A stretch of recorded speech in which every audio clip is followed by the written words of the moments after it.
Welcome to the community show, Be Restored. I'm your host, Prophet Cedric Banks, along with Prophetess Danetta Banks. Got a great show for you today.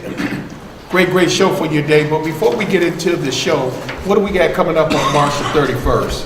Oh, wow. District 3 Block Club Development Association. We have a Detroit City Clerk Candidate Forum, amen, hosted by our very own Bishop Prophet Cedric Banks. That will be Friday, March the 31st. It's the Detroit City Clerk Candidate Forum. It'll be located at 14111 East 7 Mile Road, Detroit, Michigan. It's located right behind Mike's Market, off 7 Mile Road. Prophet has invited everyone that's running for Detroit City Clerk position. City Clerk Janice Winfrey will be in the program. Heaster Wheeler, he's a candidate for Detroit City Clerk. We also have Dee Wilcoxon. Deanna Wilcoxon, Detroit City Clerk. So everyone that is running for Detroit City Clerk will be at this candidate forum, and we also invite you to come out. And there's others too. Yeah. Dynamic community leaders that's out there getting it done in the community. Mm-hmm. But we can ready to move along in the program now. I know you've been seeing a lot of this lady lately on the TV show, but she's back again today. She works for the city of Detroit. Myra Gracey, welcome back to the community show for your story again. What do you have for us today? Well, today we're going to focus on our community radio patrol program as we normally have thus far. However, today we wanted to do a little specialty show. We spoke with President Andre Walk, which is the 9th Precinct Community Association president. He talked earlier in his episode regarding radio patrols, citizen radio patrols within the 9th Precinct, being a persistent push for that on behalf of Commander Mahone as well. So today I have with me some distinguished gentlemen. We have the Vice President of Yorkshire Woods Community Association, Mr. Mose Primus. And we also have Mr. Parnell Willis with us today. He is sort of a security director for Yorkshire Woods as well. And he's also stepped up to be the leadership for our Yorkshire Woods Radio Patrol.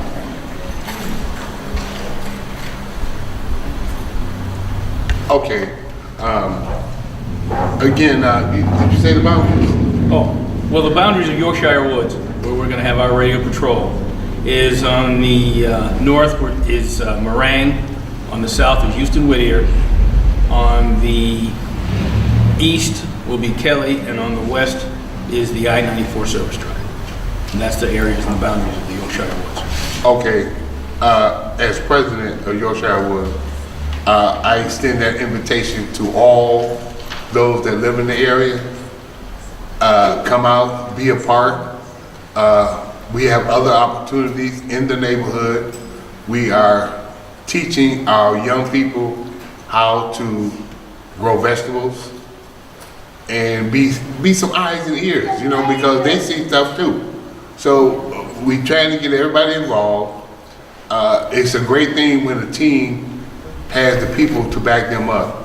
So I'm asking for everybody that live in that area. We have community meetings once a month. The next one is March the 9th at 7 o'clock at Metropolitan Tabernacle Church at 435 Moraine Street. That's at Beaconsfield. And you can also sign up for the Radio Patrol. It's not about doing 8 hours in one day. We can do 2 hours in the morning for the kids to go to school, 2 hours when the kids come home from school, maybe 2 hours during the afternoon. There is a stipend for gas, so it's not like you asking to do this for free. And as a team, we can collaborate and get things like decals, the lights, which the city will help us get. So we are pushing very, very, very hard to get people in the neighborhood to join us, be a part, and make a difference. Right. What we have done thus far in Yorkshire Woods is we attend the community meeting. We've asked certain citizens to just actually educate them on the program. Technically, The program needs 12 dedicated members from Yorkshire Woods community. Right. We have a total of about 8 or 9 applications. However, Yorkshire Woods is a pretty hefty area, so we are continuously recruiting all the time. Yorkshire is here very heavily represented today, but we also have other radio patrols in the 9th precinct as well. So I am always focused on going out to community meetings and trying to recruit whatever the name of the neighborhood or the community is. So those 12 dedicated neighbors is how we start.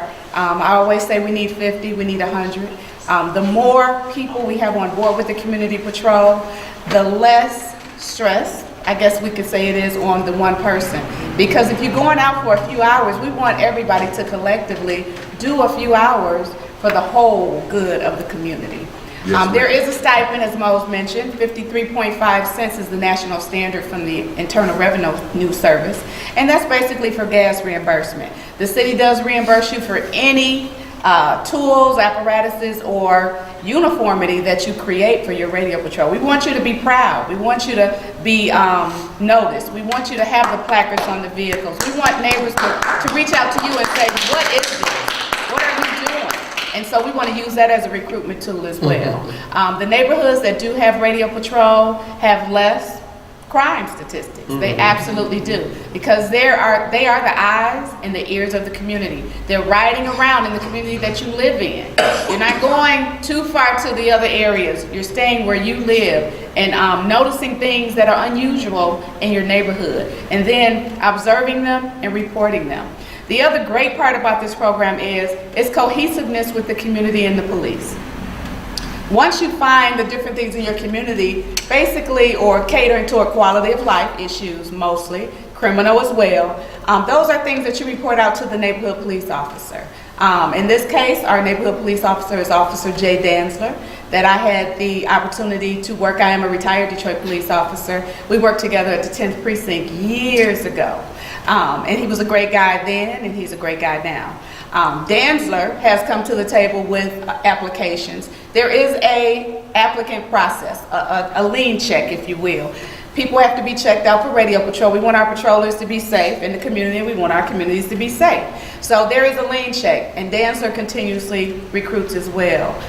If you have a block club and you can hear my voice now and see my face, I would like for you to give the Chief Neighborhood Liaison Officer a call. That's how it starts. You give a call, you invite me to your block club meeting. I have these two distinguished gentlemen as sort of assistants with me, as well as the neighborhood police officers. So you call the Chief's Neighborhood Liaison Office. That number is 313-596-2520. I'm Myra, Gracey. If I'm not in the office, you leave a message. I call you back, you invite me to your community meeting. But overall, if you're looking at this show today, we'd like you to come to the 9th Precinct Large Community Association meeting under the direction of President Andre Walk. And that is every first Thursday of the month at the Heilman Recreation Center. That address is 19601 Crusade Street, I believe. So you know I've been there because I recited the address. So it's a wonderful recreation center. The meeting is overwhelming, it's packed. Bring a new person interested in radio patrol. Bring 2 or 3, carpool if you will. And just come and hear the good things that are happening. Myself and Mr. Walk have talked, the president, he's going to allow Radio Patrol, a portion of that program, to be a Radio Patrol recruitment time. And we can call it a commercial break, if you will. Just a brief synopsis of what the program is about and how we can better our neighborhood together. And we're hoping that as we do that month after month, now that they've come back from their recess time, that we can be successful in recruiting. Now, do they have to have a car or driver's license, Miss Gracey? That's not required, but what it does is just limits your participation if you don't have a vehicle or you don't have a driver's license. You may have never had one. You can still be an observer, which is in the passenger seat of the vehicle, or perhaps a base operator. Our base operator is a third person in that equation: driver, observer, and base operator. And that person sort of is the liaison between the precinct and the patrols. When you come on duty, the liaison, the base operator, is calling the 9th precinct, letting them know that Yorkshire Woods Radio Patrol is out. They're identifying the people that are out there. They're giving them their vehicle license plate number, their car description, and letting them know where exactly they're going to be patrolling. Why? Because our radio patrols are an extension of the Detroit Police Department. It's a collaboration, it's a partnership. So it's just as important that we maintain their safety as well. Is there a fee for the base operator? Because their role is very powerful as well as patrolling. Yeah. Well, the entire operation is a volunteer effort. Okay. A stipend is just sort of what you get for the gas for those that are utilizing the vehicles. No, there is nothing in our ordinance that says that the base operator is a paid position, if you will.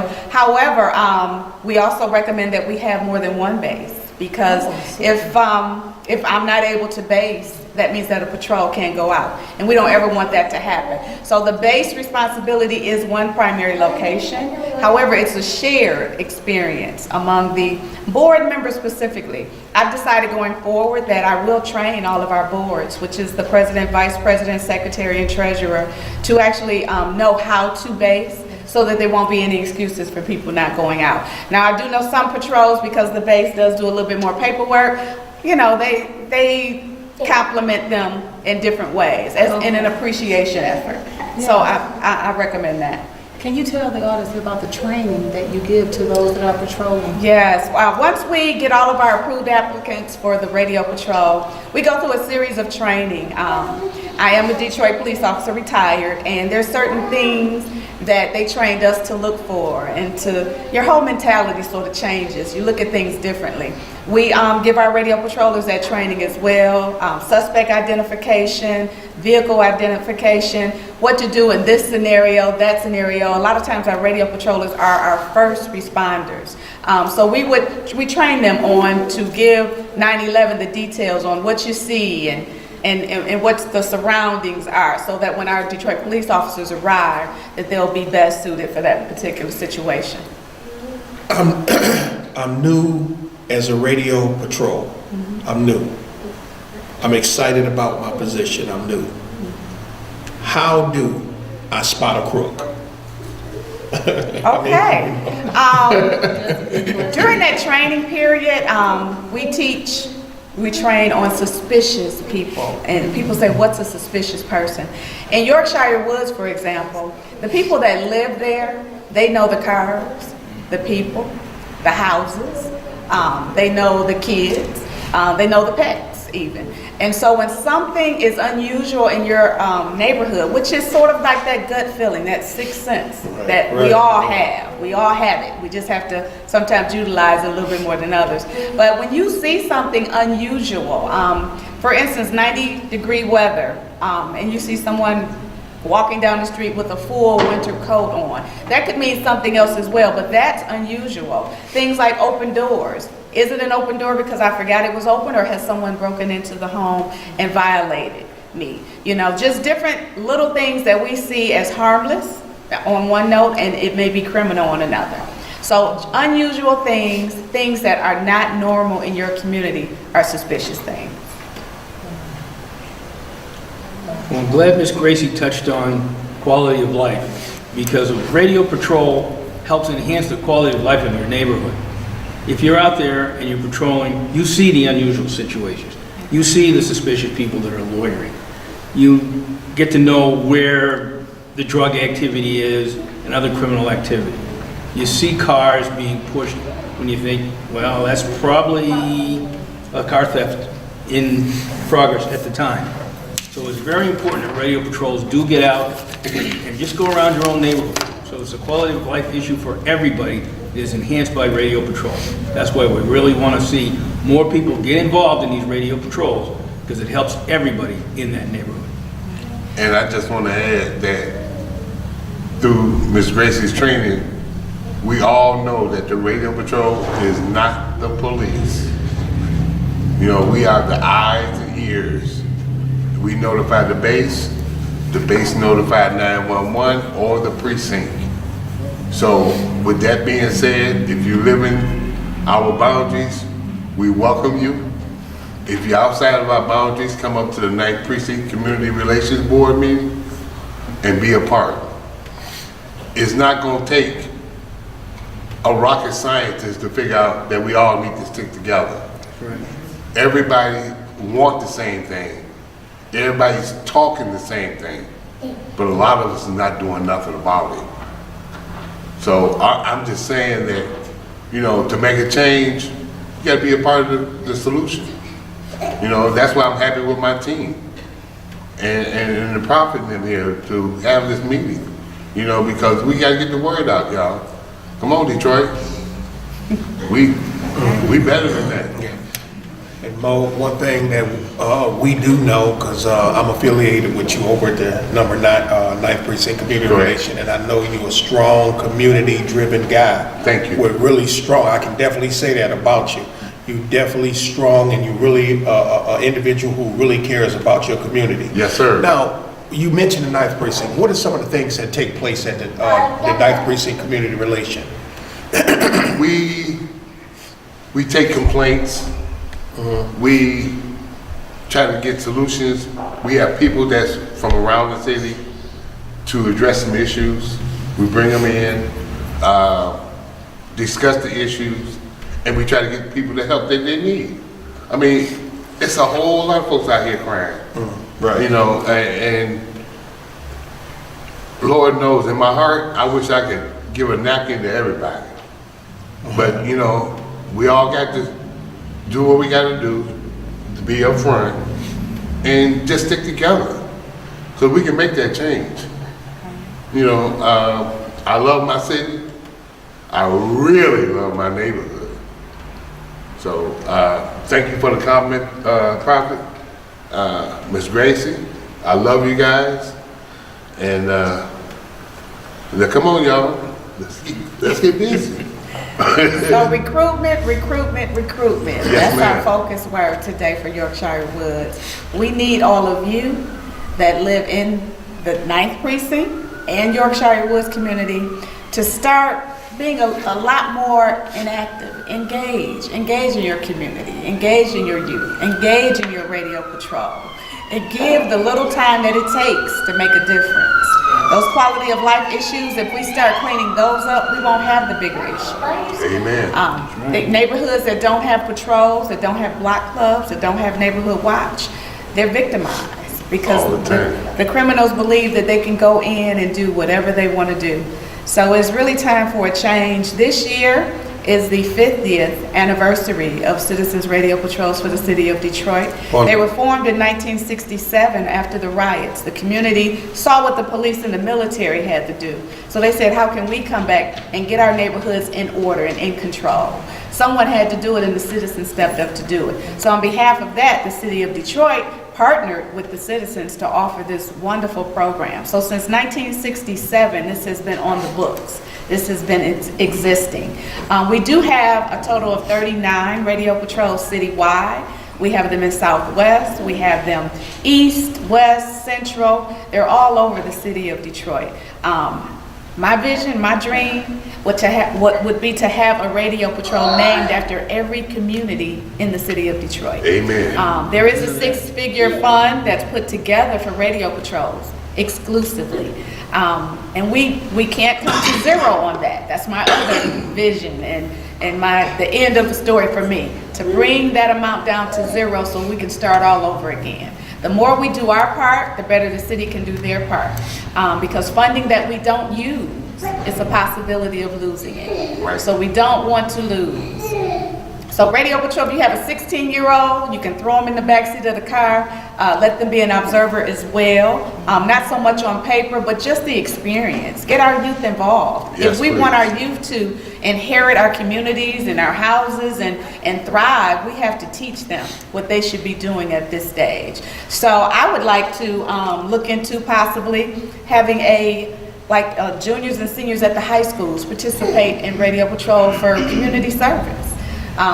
We can take it to different heights. Mr. Walk mentioned that about trying to connect the youth and our seniors. Well, Mose would be and Mr. Willis would be great to have a 16-year-old son of a single mom perhaps in the back doing Radio Patrol. Why not? Because that grows our community and that gives them the awareness that they need about programs even exist to this capacity.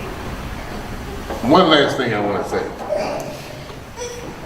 as long with the radio patrol.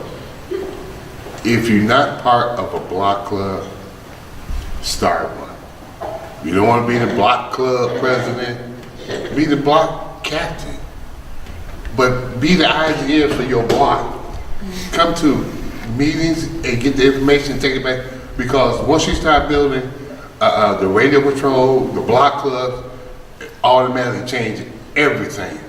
Your whole community is starting to lift up and shine. I've seen it firsthand. Thank you. And also, Mr. Willis, we talked a little earlier when I first met him, and he's been at the table since the beginning, from the onset, and I thank you for that. Thank you. Still trooper. He had experience in radio patrol, so who better to be in the leadership position than that? So that's good. So I'd like for you to just maybe mention or talk about, you know, his experience, like maybe the interest of the people, and just maybe give us an idea of how we need to move forward on this. Well, the main thing is getting enough people, getting the core people that you can keep a minimum number of vehicles patrolling your neighborhood. Public safety is my passion. And if you want a safer neighborhood, radio patrols are a great way to get there. Also, when you're talking about youth, patrolling around the schools, being there for those kids when they go to school and from school. Yes, sir. In this country, in this world, it's a bitter reality that we have to deal with, but pedophiles are always on the prowl for young people. And it's not only here, it doesn't make any difference whether you're in Detroit, whether you're in Canton, whether you're in Westland, or whether you're in Denmark. That is an issue that's always going to be there. And we've got to let these people know we're watching, so don't come around here. And in my experience, it's been mainly around the schools that I've patrolled. And you see a big difference once the patrols are in the area of these schools. You kind of keep the drug dealers at bay, and the gang members are trying to recruit. In the afternoon, gang members are out trying to recruit kids coming home from school. You kind of keep them at bay. You have to keep the pedophiles at bay. And most of the shady characters, if they know there's a patrol in the area, they don't want to be seen. They don't want to be called out. So they stay away. And that's why I say you raise the quality of life in so many different ways when you patrol. It's really a good thing to get involved in. And if you come to any of our meetings, we'll be there. We'll have applications, and we'll get you hooked up and help you get something going in your neighborhood, even if you're not in our neighborhood. Amen.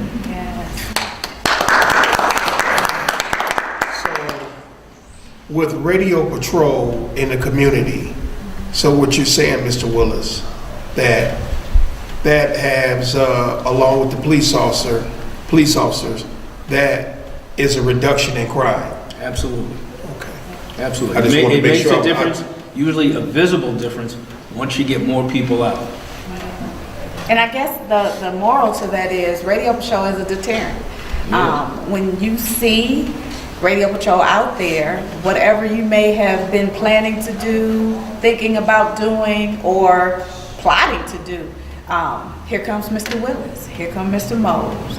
So that's a reason for you to just cut it off. And that's all we really want you to do. If you were thinking about doing something you had no business, when you see the radio patrol as a deterrent, that's all we can ask. Amen. That's all we can ask. So I appreciate both Mr. Mose and Mr. Willis for coming today and having the patience to wait it out. We heard some good conversations today. Yes, I'm starting to be a fan of the Bishop Bank show. I mean,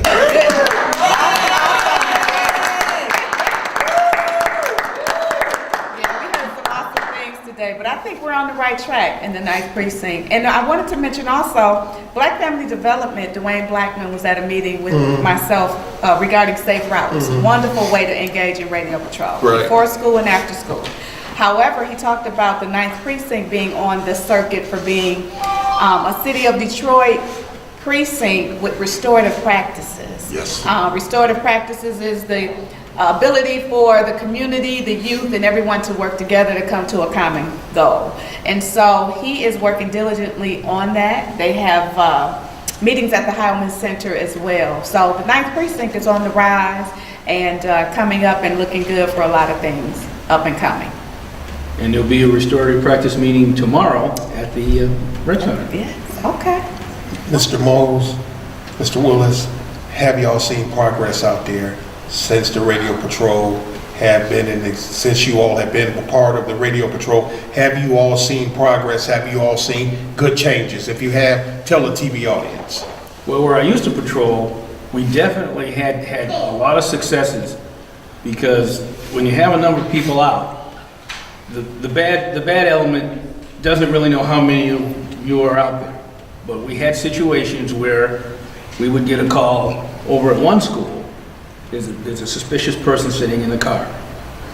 And then when that patroller went by, turned around, came back the other way, that person drove over to another school. I was over at the other school. I pulled up and stopped when I saw this person. So I called back, what was the description of this person? He gave it to me. Right. So I just pulled the park, sat there. The person, darn, there's too many patrollers around here. Off they went. Got away. Wow, that's a blessing. Leave. And that's the whole thing. If you get enough patrollers in every neighborhood, there's no place for them to hide. Right. There's no place for them to go to commit crime.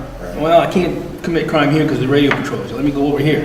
They go over there, there's a radio patrol. I can't do it here either. Let me go someplace else. I can't do it there either. So I share your vision of having so many radio patrols that there's no place for the criminal element to run, no place for the criminal element to hide. All right, we go get ready to close it out. We got 2 minutes left. What a dynamite show. What some tremendous guests.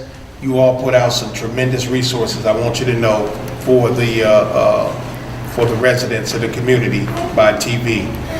You know, one thing as we close, one thing about a crook doesn't like a lot of eyes up on them. A crook likes to have freedom and likes to be in the dark and don't want people to be able to recognize or see them. That's when they have a freedom. But when there's a lot of eyes up on them, they have to move to other territory. They have to move to another destination. And we've had a tremendous show today with Myra Gracey, City of Detroit, and along with Mr. Willis and Mr. Moles, have brought us some tremendous resources here for those out there in TV land. But I've been your host today of the Community Shall Be Restored television show, Prophet Cedric Banks, along with Prophetess Diana Banks. and along with Myra Gracey, Detroit Police Radio Patrol. and Parnell Willis, Yorkshire Woods Radio Patrol. And Mose Primus, president of Yorkshire Woods. anything you want to say before we, how much time we got, Teresa? 1 minute? Anything you want to say in 1 minute, Miss Gracey? You've been we thinking about making you a co-host. You're doing so good. I would love to just remind all of you out there, 9th Precinct, citywide, because I represent citywide radio patrol for the Detroit Police Department. I'm the coordinator. Please call the Chief's Neighborhood Liaison Office, area code 313-596-2520, and ask for Myra Gracey. It'll be the best thing you can do for your community. Thank you. All right, I've been your host, Prophet Cedric Banks. We'll see you next Saturday, right here at 8 p.m. Comcast, Channel 90. God bless you.